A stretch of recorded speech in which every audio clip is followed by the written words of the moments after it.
You've heard about what we're dealing with. You look at the simple task of what we need to do each year, the part that still is supposed to go through a budget process that we've not done and really adhered to in nearly a couple decades. Last time I think that happened was back in the Clinton administration. But look at it. Simple task of about 1/4 of what we spend. We can't even get within 15% of making it balance. It's 17.8% off. That is pitiful. You know what happens in the real world?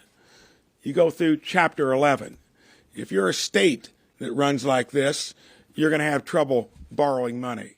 And a lot of the states that roll like this place deal with the same consequences. Paint you a picture of how this turns out. First of all, I've been on the Budget Committee all 5 years. It's a useless appendage. We have never used it. We don't even get a top line out of it. I'm a senator that gave up a spot on the Appropriations Committee because when I was on it, we didn't do one meeting with appropriators. And then what did we get? Not even a top line until after the end of the fiscal year. And you get that monstrosity of an omnibus bill that's cooked up by the firm that gives us that result. And what is worse, the way this plays out, Medicare Trust Fund goes broke in about 5 years. Social Security that employers and employees have been paying into 8 or 9 years. Then the wheels fall off, the firm is gone, and we've got the mess, which is the mess of debt that is so hard to calculate what the interest would be.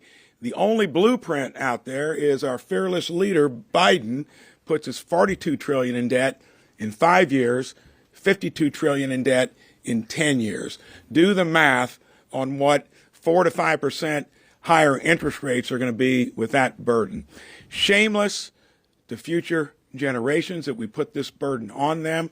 You're going to hear some particulars fleshed out on supplemental and other things, but this is all couched in the context that if we keep doing what we're doing, we're going to systematically go broke, and future generations are going to have to pick up the pieces. Senator Johnson.